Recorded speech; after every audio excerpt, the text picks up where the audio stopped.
Hey everybody, it's Pastor John with your midweek moment for this week. And to start off with, you might notice I have something new stuck onto the side of my head. This is one of our new wireless microphones. I'm actually not using it right now because we record the midweek moments off the microphone and the camera. We don't record it off the sound system. But we've tested it and we know that it works. I was using it just a couple of minutes ago. I can walk around, I can turn my head, I can look up and down, I can do all sorts of things, and the audio signal is just fine. So while we're not using this right at the moment, we will use it on Sunday. That is when they will make their debut. So that is something we can all look forward to, being able to hear everything that I say. I mean, whether I say anything that's worth hearing, of course, you'll have to judge for yourself, but at least the sound will be there. And that will be the case going forward. One final thing about this, I want to express my thanks once again to the two folks in our congregation who contributed the money to make this glorious moment in audio technology possible. Now, the first thing I want to do before I get to the main topic for this week is I want to make amends for something I forgot to mention on Sunday morning. I forgot to mention on Sunday that Monday of this week was the 337th birthday of the most important musician in the history of Western music. I refer, of course, to Johann Sebastian Bach, who was born in 1685 and died in 1750. During his long life, Bach was regarded not just as the finest composer of the Baroque era, but also as the finest composer of choral music and the finest composer of sacred music. And indeed, his reputation was such that even following his death, composers like Ludwig van Beethoven referred to him as the forefather of harmony. In addition to being a brilliant composer, Bach was also a stunningly prolific one. In fact, the standard catalog of Bach's works, the Bach-Werke Verzeichnis, attributes 1,137 separate compositions to Johann Sebastian Bach, many of which are among the greatest compositions in the history of Western music. You have the Brandenburg concertos, you've got the English and the French suites, you have the solo cello suites, the Art of the Fugue, the Musical Offering, the Goldberg variations, the Matthew and Luke Passions, the Christmas Oratorio, the Mass in B minor. The list of classic compositions just goes on and on and on.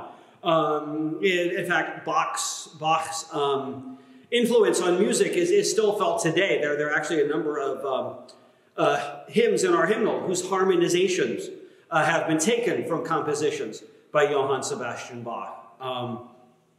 In fact, maybe his most famous chorale is a chorale that is based on the German tune Ein feste Burg, which is the tune to the hymn A Mighty Fortress is Our God.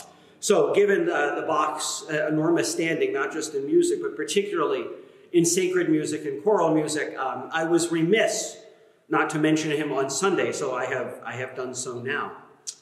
Now, the main thing I want to talk to you about this morning, or this afternoon, or this evening, or whenever you watch this, I suppose, is the service that's coming up this Sunday at 3 p.m. That's our special prayer service for the situation in Ukraine. As you know, our friends at St. Andrew's have been invited to join us for this service. Earlier in this week, I called the Monsignor at, we'll call it Sacred Heart, the Catholic Church here in town, and I invited them to join us as well. We're contacting a number of media outlets to see if we can get the word out into the wider community. So we're hopeful that we'll have a pretty good turnout on Sunday afternoon at 3, and certainly we hope that you are there with us. The form the service is going to take is very, very simple. We'll start with a greeting. We'll sing a hymn. There'll be an opening prayer. And then there'll be time for people to pray. Probably 25, 30 minutes where the floor will just be left open for people to pray, and to pray however they see fit. If people want to find a place to kneel to pray, they can do that. If folks want to sit in their pews to pray, they can do that. If folks want to take a moment and read one of the Bibles that we have in the racks here in the pews, certainly they'll be welcome to do that. Something we're going to do that we don't do in a sort of standard Sunday morning service is that if people feel moved to say something, perhaps if they feel moved to read a selection from the scripture, or to read a poem, or to offer a word of encouragement, they'll have the opportunity to do that if they feel so led by the Spirit. I suppose sort of most of the service is going to take the form basically of an unprogrammed Quaker meeting. I don't know if you've ever been to a Quaker meeting on a Sunday, but that's sort of the way they work. People come into the room and they sit and they spend time in silent reflection. And if the Spirit moves someone to say something, they say it. And if they don't get moved to say something, they don't.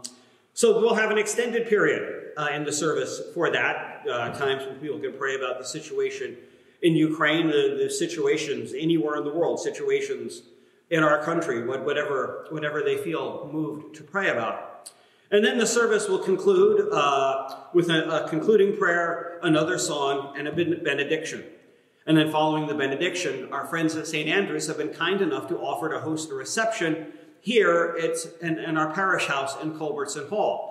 So following the benediction, we'll retire to Culbertson Hall and enjoy their hospitality. Now, there's going to be a free will offering taken in both places. There'll be a free will offering taken here in the church, and there'll be a free will offering taken during the reception. And what we're going to do with that money is we'll combine it together, and we're going to split it right down the middle. Half the money is going to come to the First Congregational Church. Half the money is going to go to St. Andrew's. But whoever gets the money, it's going to be donated to Ukrainian relief. The folks at St. Andrew's may donate to a different organization than us, but sooner or later, that's where the money is going to go. It's going to support the work of restoration and the work of relief in Ukraine in the midst of the dire situation there. So anyway, that's what's up for this coming Sunday at 3 p.m. Like I said, we're trying to get the word out to the community to encourage folks to join us. And like I said, I hope I will see you there as well at 3 p.m. as we come together as a community, not just a church community, but as a wider community, to spend some time in prayer and to pray for the situation in Ukraine and other situations around the world. Thanks.